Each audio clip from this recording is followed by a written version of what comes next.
Hey everyone, I'm Stephanie. I'm a book loving, notebook hoarding literacy teacher educator on a mission to change lives one book and one notebook at a time. And this is the Get Literate podcast. On this podcast, we explore the power of leading literate lives. We talk all things books and reading and notebooks and writing.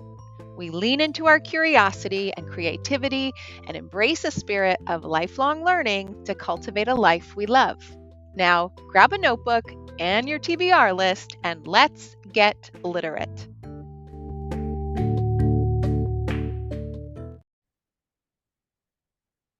Welcome to another episode of the Get Literate podcast. I don't know about you, but I am officially in full holiday mode around here. My homemade advent calendar is up. The outdoor Christmas lights are scheduled to go up this weekend. There are so many craft fairs and Christmas markets. Everything seems to be in full swing. All that's left is a little bit of snow that should come our way, a nice warm fire, and of course, the tree decorating and some cozy reading. The holiday time is certainly here. And cozy holiday reading, of course, is my favorite.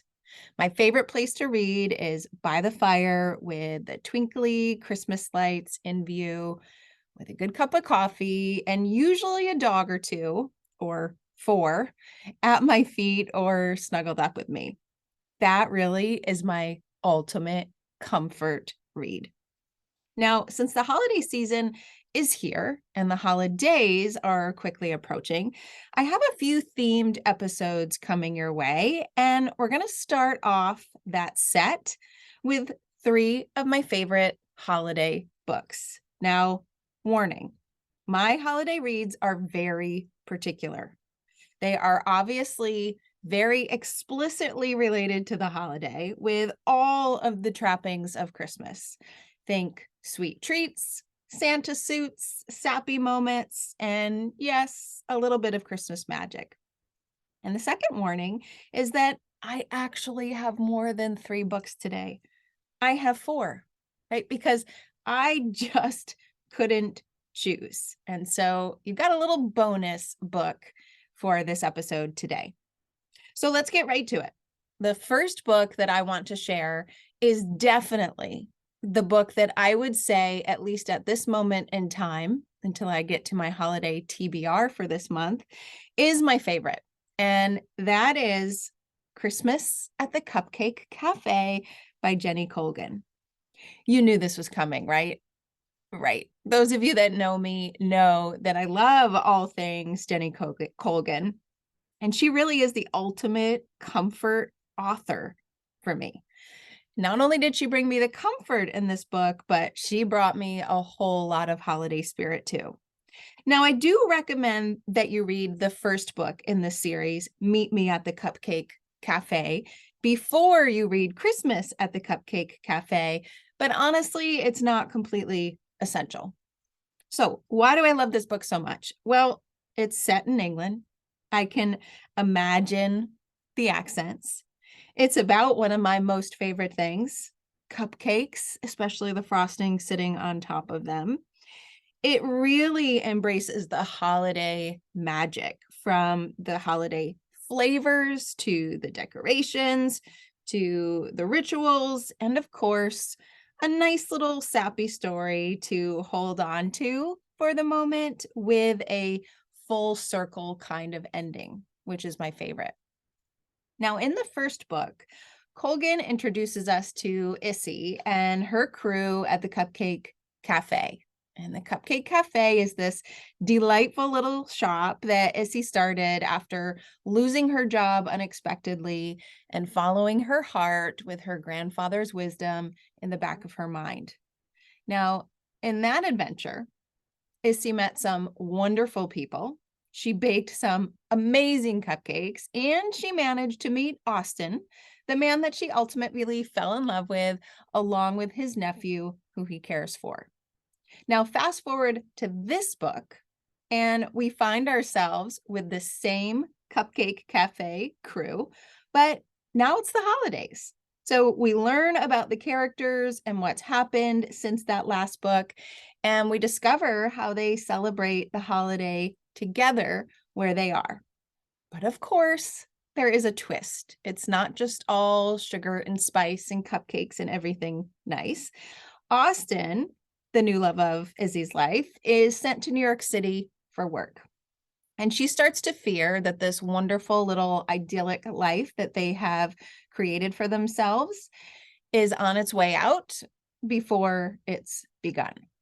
Now, I don't want to say much more than that because I don't want to spoil it, but I will say that the book follows Issy and Austin into this new journey of their life, and not just in England, but to New York as well. So we've got a little bit of holiday action and some cupcake action closer to home. So it does bring this new layer of complexity to the story and to the plot. And we're constantly thinking, well, what's going to happen next? What's going to happen to the shop? What does the holiday end up meaning to both of them? What does their future hold?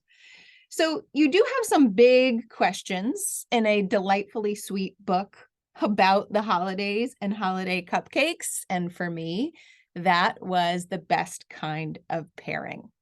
So if you love cupcakes, if you love the holiday spirit, if you love England, if you love New York City, if you love romance and you love thinking about the future, then Christmas at the Cupcake Cafe should be close to the top of your TBR stack for December.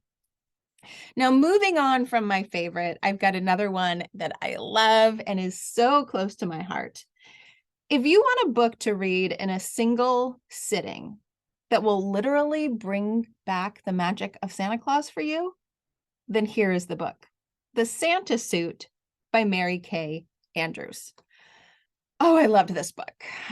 In this book, we were introduced to Ivy, and Ivy is a newly divorced woman who has bravely bought this big rambling farmhouse site completely unseen, hours from her home, in an attempt to literally start her life over.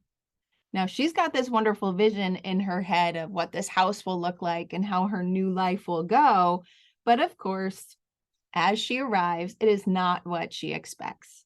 The house is in need of such repair. There's missing furniture. She gets the unfortunate news that she's also lost her job, and things just start to unravel for her. Now, as she slowly starts to come to terms with this new reality of her new house, of her new lack of a job, and what she's going to do, she finds a note as she's puttering through her new home, a note that was left to go years and years ago from the previous owners. Not only does this note get her attention, but it grabs onto her heart too. Now, I won't reveal the note so that I can save the surprise for you when you read it, but do know that this note, of course, sets her on a journey to learn about her new town, to connect with her new neighbors, and even get the creative mojo back she thought she lost when she lost her job too. This book is a delight. It's warm, it's cozy, it's got this really wonderful sense of new possibility and magic. And yes, of course, as you can tell from the title, a Santa suit too. And all of those things combined are what I think make this book, The Santa Suit by Mary Kay Andrews, the ultimate holiday read. Now, third up is Comfort and Joy by Kristen Hanna.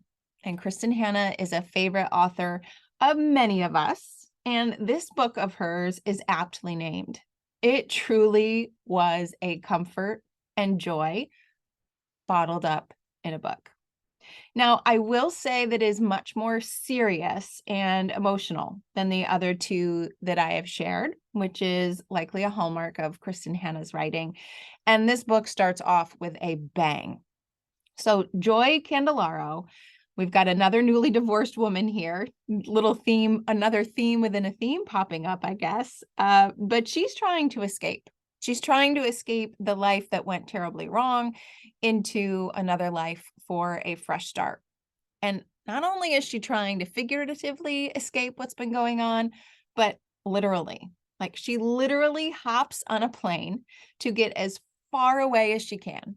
But unfortunately, she ends up in a horrific plane crash.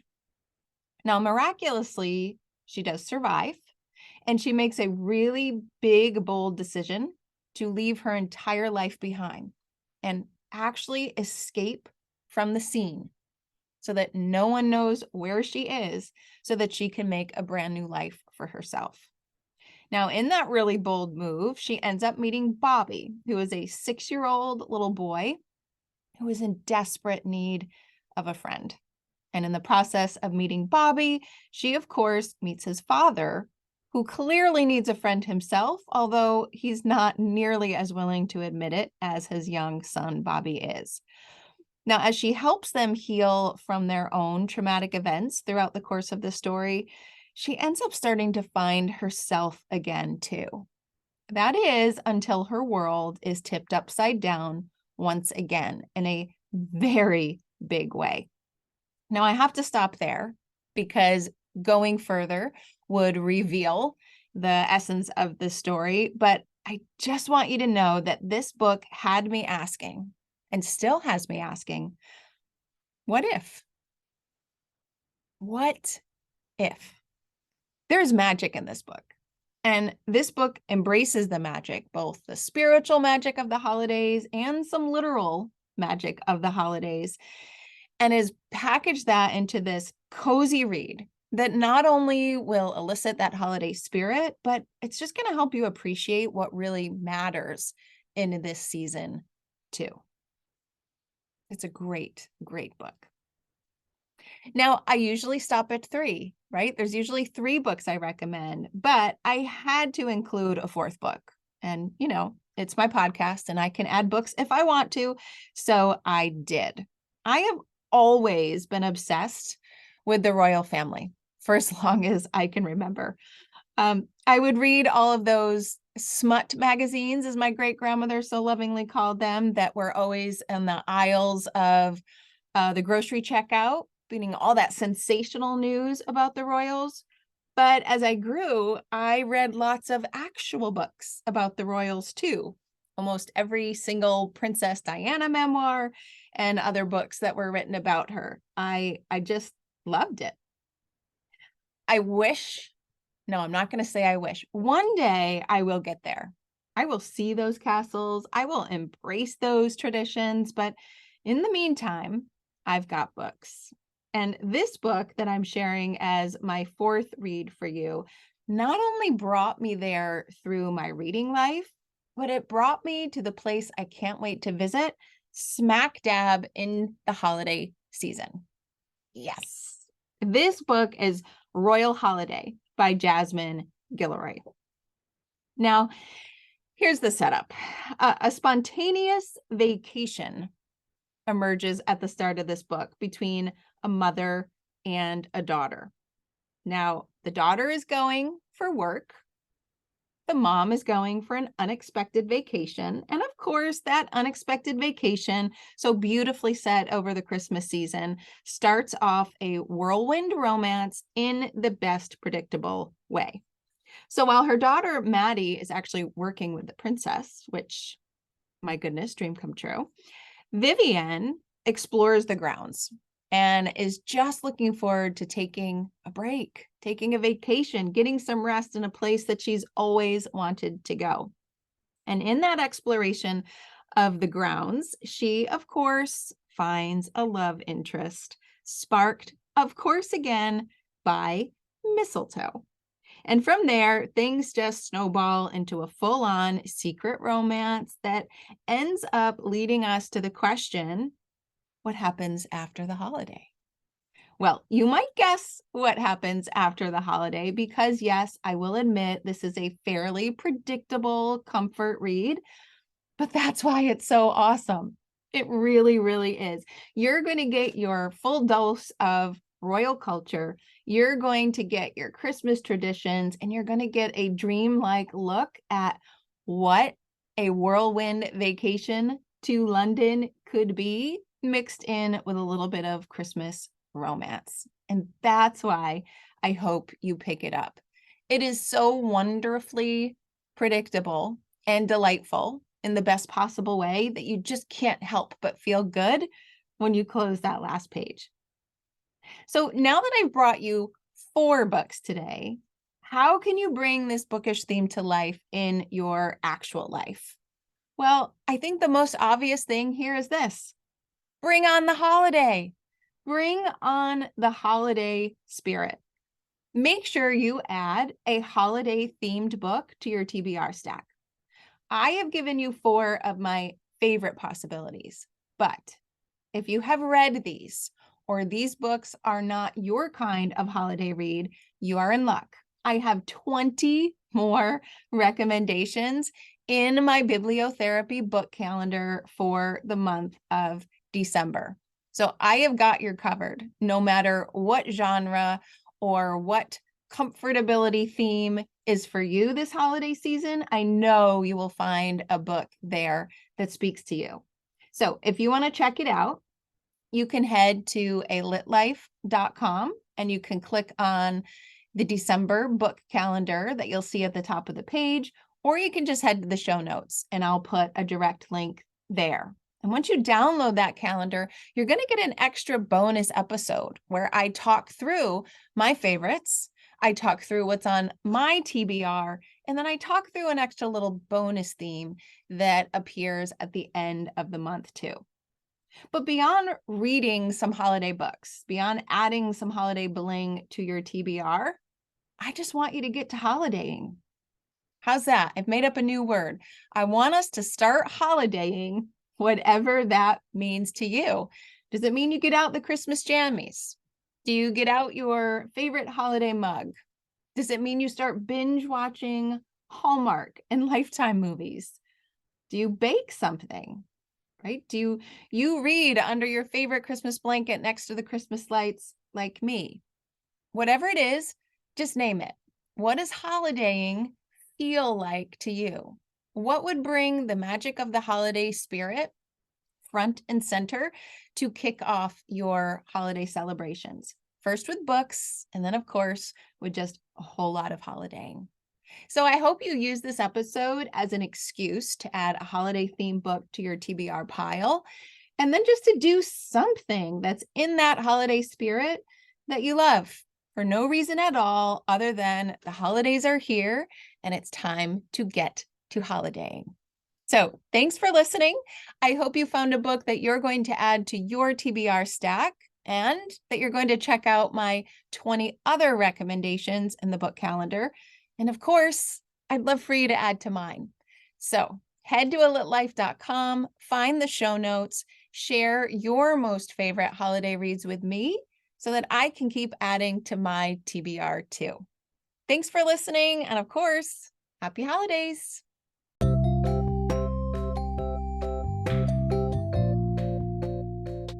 Thanks for listening to today's episode of the Get Literate podcast. You'll find links to all of the books, resources, and ideas mentioned in the show notes and at alitlife.com.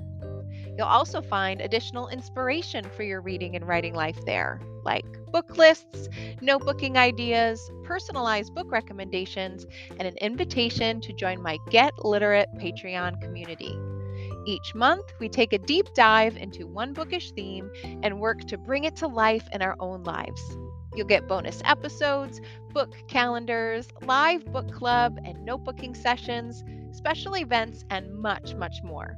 You can find more about the Get Literate Patreon community at getliterate.co. And one more thing. If you love what you listened to today, please take a moment to rate and review the podcast, or just take a screenshot of the episode and text it to a friend. This helps the podcast grow and builds our bookish and no bookish community too. Thanks for listening.